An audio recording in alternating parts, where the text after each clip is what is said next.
Class में first आने का बेस्ट उपाय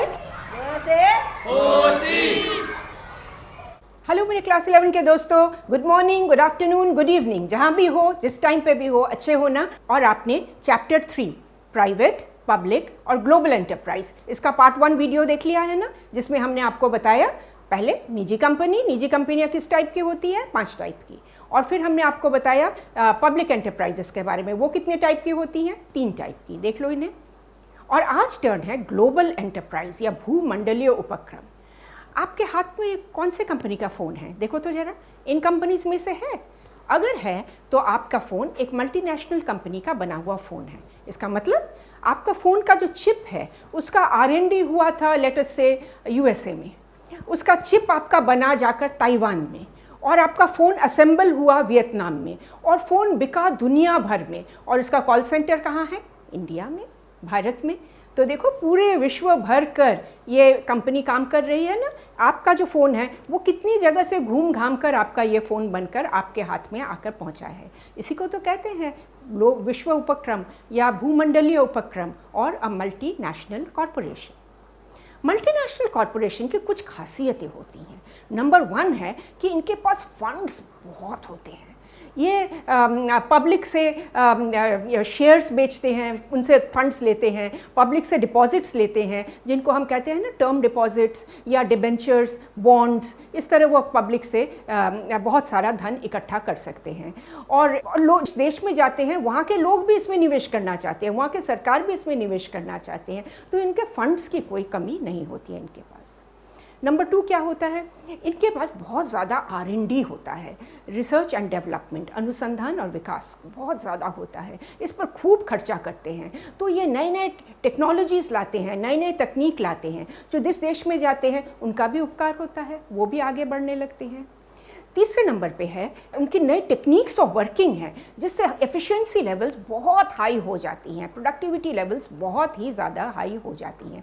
तो जिस देश में आते हैं ये सारी चीज़ें यहाँ के लोग भी सीख जाते हैं, प्रशिक्षण तो होता ही है। और इनकी मार्केटिंग स्ट्रैटेजीज़, उस पर भी कितना खर्चा करते हैं, मार्केट रिसर्च ज़बरदस्त करते हैं, जब लोगों से जा जाकर पूछते हैं क्या चाहिए, कैसे चाहिए, क्यों चाहिए। उस मार्केट रिसर्च के बेसिस पर अग्रेसिव मार्केटिंग, आक्रामक रणनीति तैयार करते हैं कि मार्केट को कैसे कैप्चर किया जाए। और ब्रांड एडवर्टाइजिंग, पब्लिक रिलेशंस, इस पर भी इतना खर्चा करते हैं कि इसके ब्रांड सबके आंखों के सामने ऑल द टाइम, देखो इन चीज़ों को।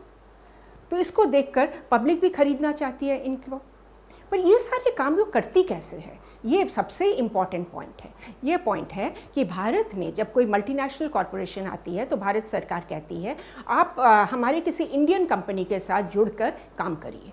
तो यहाँ पे ये किसी इंडियन कंपनीज़ के साथ जुड़ जाती हैं, और जो इंडियन कंपनी होती है वो अपनी मार्केट की जानकारी, लोकल कंडीशंस की जानकारी, वर्कफोर्स कहाँ से मिलेगा, यहाँ की लॉज कैसी हैं, जो कानून की व्यवस्था क्या है, इस सब के बारे में इंडियन कंपनी जानकारी लाती है। और ये लाते हैं टेक्नोलॉजी की जानकारी, टेक्नोलॉजी का कोलैबोरेशन होता है, मार्केटिंग का कोलैबोरेशन होता है, कंसल्टेंसी का कोलैबोरेशन होता है, या फाइनेंशियल कोलैबोरेशन भी होता है।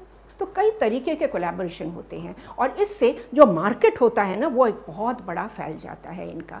वियतनाम में काम कर रहे थे, अब भारत में भी वो आके फैल गए, भारत से चले गए चाइना, वहाँ भी फैल गए, वहाँ से चले गए सऊदी अरेबिया, वहाँ भी फैल गए। इस तरह से वो अपना मार्केट बढ़ाते हैं।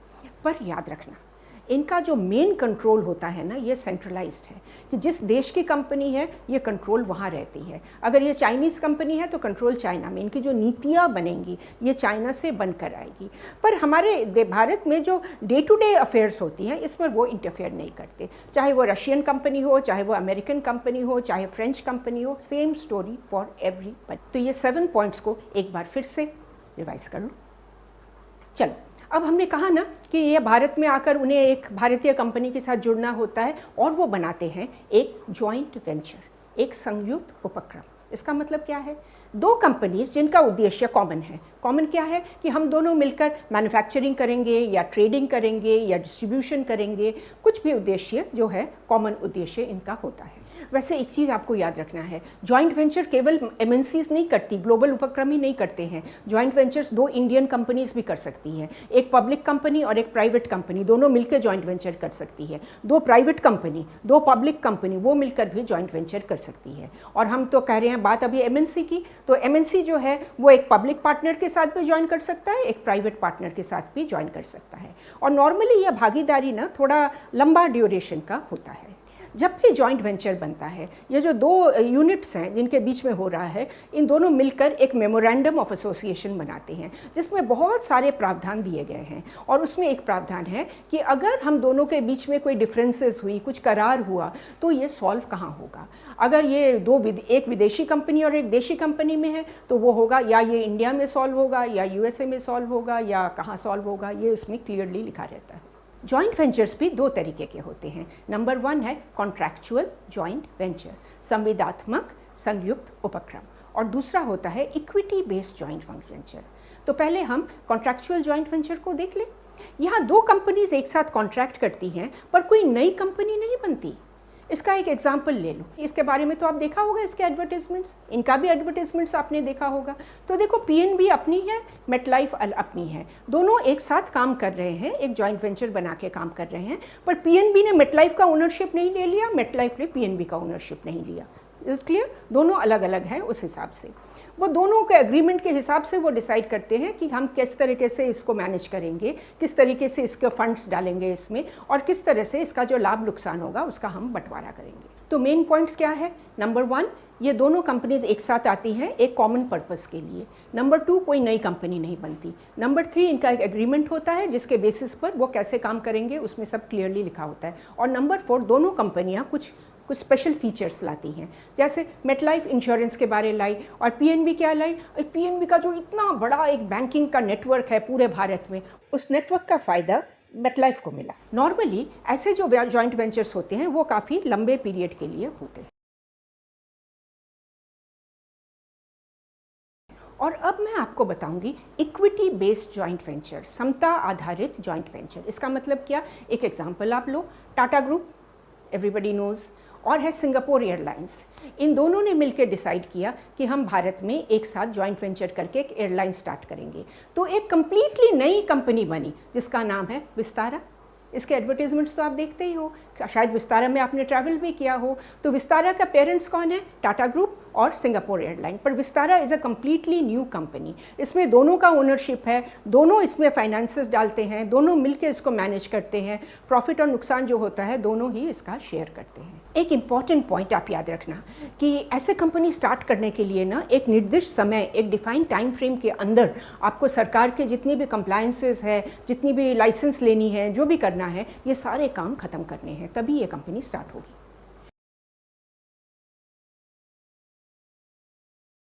तो इन कंपनीज के एक बार लाभ एक बार फिर से देख लेते हैं।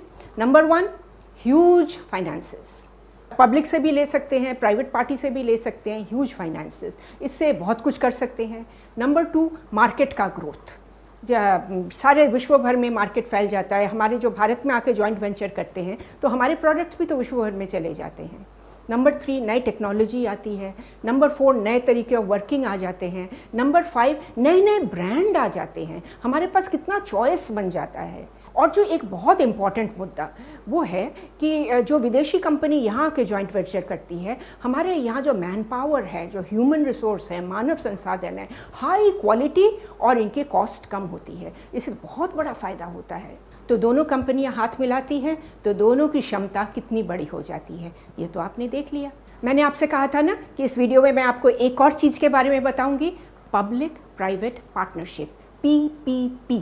आप तो कई बार सुनते हैं प्रधानमंत्री कहते हैं PPP मॉडल हमने इस्तेमाल किया। कभी सोचा व्हाट इज़ PPP? तो जैसा नाम कह रहा है, एक साइड पे है निजी कंपनी, दूसरे साइड पे है पब्लिक कंपनी, सार्वजनिक क्षेत्र की कंपनी। ये दोनों मिलकर एक पार्टनरशिप करते हैं। किस लिए? एक एग्जाम्पल से समझाती हूँ आपको। लेट अस से मेट्रो के लिए, मेट्रो का ओनरशिप किसका है? सरकार की है। मेट्रो किस ज़मीन पे बनी है? सरकार की ज़मीन पे बनी है। और मेट्रो बिलोंग किसको करता है? सरकार को बिलोंग करता है। तो प्राइवेट सेक्टर कहाँ पे इसमें आ गया? प्राइवेट सेक्टर को काम दिया गया कि आप टेक्नोलॉजी लाइए, उनको कॉन्ट्रैक्ट दिया गया कि आप इसको कंस्ट्रक्शन करिए, टेक्नोलॉजी लाइए और इसको चालू कर दीजिए। तो प्राइवेट सेक्टर का जो पार्ट था वो केवल टेक्नोलॉजी और कंस्ट्रक्शन वाला पार्ट था। तो आप तो समझ ही गए होंगे कि प्राइवेट पब्लिक पार्टनरशिप क्या चीज़ होती है। इसमें क्या होता है, जो कम बहुत ज़्यादा लागत नहीं, ऐसे जो पब्लिक प्रोजेक्ट्स होते हैं, पब्लिक यूटिलिटी, जो जन साधारण के लिए जो चीज़ें बनती हैं, उसके लिए पीपीपी मॉडल बहुत अच्छा होता है। ये इसकी ओनरशिप सरकार की रहती है, ये ज़मीन वगैरह जो है ये सब सरकार की होती है, जो कुछ बनता है उसकी ओनर सरकार ही रहते हैं। तो काम क्या होता है, जो कंस्ट्रक्शन और टेक्नोलॉजी इसका काम प्राइवेट सेक्टर को दिया जाता है। तो उनका जो पार्टनरशिप है ये एक लिमिटेड टाइम के लिए होता है। एक और एग्जांपल आप देख लो जो हम सब ने देखा है। 2020 में क्या हुआ था बोलो तो, ज़रूर आप भूले नहीं हो ना, कोविड हुआ था ना, और कोविड के बाद हमें वैक्सीनेशन लगा था। हर सरकारी हॉस्पिटल में जाके लोग लाइन लगा के वैक्सीनेशन लगा रहे थे, पर ये था पीपीपी मॉडल। क्यों? क्योंकि वैक्सीन बनाया एक प्राइवेट कंपनी ने, और वैक्सीन हमने लगाया कहाँ जाकर, गवर्नमेंट हॉस्पिटल में। तो पीपीपी मॉडल का ये तो एक बेस्ट एग्जांपल है। ये एग्जांपल देखो तो आपको पीपीपी मॉडल बिल्कुल समझ आ जाएगा। तो पीपीपी मॉडल के लाभ क्या हैं, बेनिफिट्स क्या हैं, कि ओनरशिप सरकार की रही, पर टेक्नोलॉजी और कंस्ट्रक्शन का जो पार्ट है वो तो ट्रांसफ़र हो गया, और इससे ना प्राइवेट कंपनी करेगी तो इससे स्पीड जल्दी होता है, बढ़ता है स्पीड।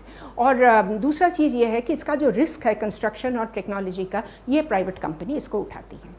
और इसका जो सीमाएं, जो लिमिटेशन क्या है कि कई बार प्राइवेट कंपनी ना हड़बड़ी में एनवायरनमेंटल डिग्रेडेशन कर देती है, कुछ ऐसी चीज़ें हो जाती हैं, तो फिर उसमें सरकार को प्रॉब्लम होने लगती है। पीपीपी में आप बस इन चीज़ों को याद रखना, नंबर 1, नंबर 2, नंबर 3, नंबर 4 और नंबर 5। तो जैसे मैंने आपको एग्जाम्पल्स के साथ साथ ये भूमंडलीय उपक्रम ग्लोबल एंटरप्राइजेस के बारे बताया, आप भी बिल्कुल इसी तरीके से एग्जाम्पल दे के आंसर लिखना। समझ के लिखोगे ना तो रटने की तो कोई ज़रूरत ही नहीं है, आपको बहुत अच्छे नंबर बिल्कुल मिलेंगे। सारांश तो आपके सामने है ही है, इसको आप अच्छी तरह से एक बार देख लो, फिर चैप्टर पढ़ लो, और I promise you you will do very well. हमारा अगला वीडियो, उसमें हम देखेंगे पब्लिक सेक्टर का चेंजिंग रोल। आज के ज़माने में पब्लिक सेक्टर का रोल कैसे चेंज हो गया है। So let's wait for that next video. Thanks for watching. क से